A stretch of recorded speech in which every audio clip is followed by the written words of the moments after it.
Salut les amis de YouTube, Yamcha. Rien que ce nom, ça vous évoque de la moquerie. Personnage de DBZ jugé comme étant faible et véritable source de mème, Yamcha est connu pour être faible, mais est-ce qu'il est inutile? Comme j'ai pu le faire avec Sakura qui est jugé comme étant inutile, dans les dossiers chroniques, aujourd'hui nous allons voir ensemble si Yamcha est faible ou non.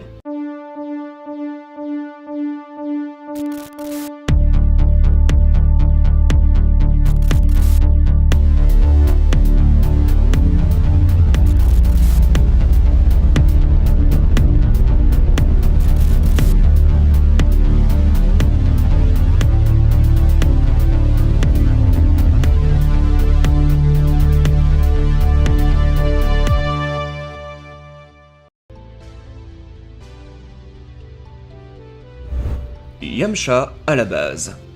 Même si avec Dragon Ball Super et le retour de la série, il se fait littéralement humilier, Yamcha ce n'est pas juste le personnage en retrait. Loin de là. Dans Dragon Ball, on découvre ce personnage dès le début, en même temps que Bulma ou Muten Roshi. C'est un des personnages piliers de la série, d'ailleurs Yamcha est le premier adversaire sérieux de Goku. Personnage au look plutôt cool et badass, voleur cheveux longs, mystérieux, mais aussi un peu comique, en surjouant ce rôle de badass. Bien que Goku lui est vite supérieur, il fait partie des personnages principaux et l'un des premiers combattants récurrents de la série.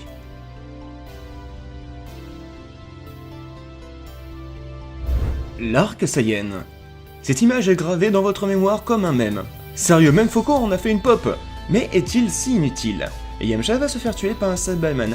Hahaha, le con! Ta gueule! En ce moment-là, personne ne savait que les Saiyaman explosaient. Personne ne savait ça. Et Yamcha s'est sacrifié dans le but de montrer qu'il va y avoir des morts. En vue des personnages, ça paraît héroïque. Bah oui les gars, on aimait vraiment Yamcha à ce moment-là. Il était quand même cool et important dans le groupe. Donc ouais, il meurt. Mais ce fut qu'une décision scénaristique. Ça aurait très bien pu être un autre personnage.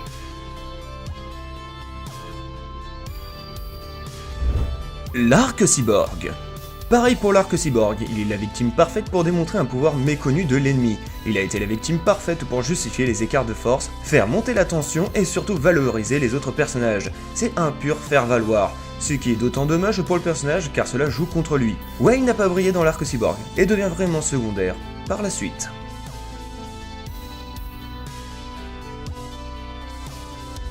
Yamcha n'est qu'un terrien. Souvent oublié, mais Yamcha est terrien, entouré de personnages pouvant exploser des planètes, c'est normal qu'ils paraissent moins forts, mais pourtant, il possède bien des techniques à lui, comme l'attaque du loup, ouais je sais pas comment le dire en japonais, ou la boule d'énergie qu'il peut contrôler avec ses mains. Ces deux techniques sont propres au personnage, et malgré qu'elles paraissent faibles, elles sont quand même stylées pour un être de terre. Et surtout, un passage en particulier montre que Yamcha n'est pas si faible. Yamcha a observé Vegeta dans la salle de gravité, et il est impressionné de voir la force du corps de ce dernier. Alors il entre dans la salle, et il veut endurcir son corps pour connaître ses limites. 300 fois la force de gravité. Alors ne me dites pas qu'il est faible. Oui bordel, il tient pas longtemps, mais il prouve la force du terrien, et malgré ses limites, il peut tenir. Donc mon avis, ouais, il n'est pas l'humain le plus fort dans Dragon Ball, mais il n'est pas non plus une victime. Oui, il a des défauts et sert principalement à faire valoir dans le scénario, mais il ne reste pas moins marquant. Voilà, j'espère que cette vidéo vous a plu, n'hésitez pas à me donner votre avis dans les commentaires. Vous pouvez aussi aller voir ma vidéo sur Sakura si elle est inutile. Vous pouvez aussi découvrir des critiques sur le manga comme pour Pact ou Magical Girl of the End. Abonnez-vous si ce n'est pas fait et je vous dis à très vite sur la chaîne. Salut les amis de YouTube.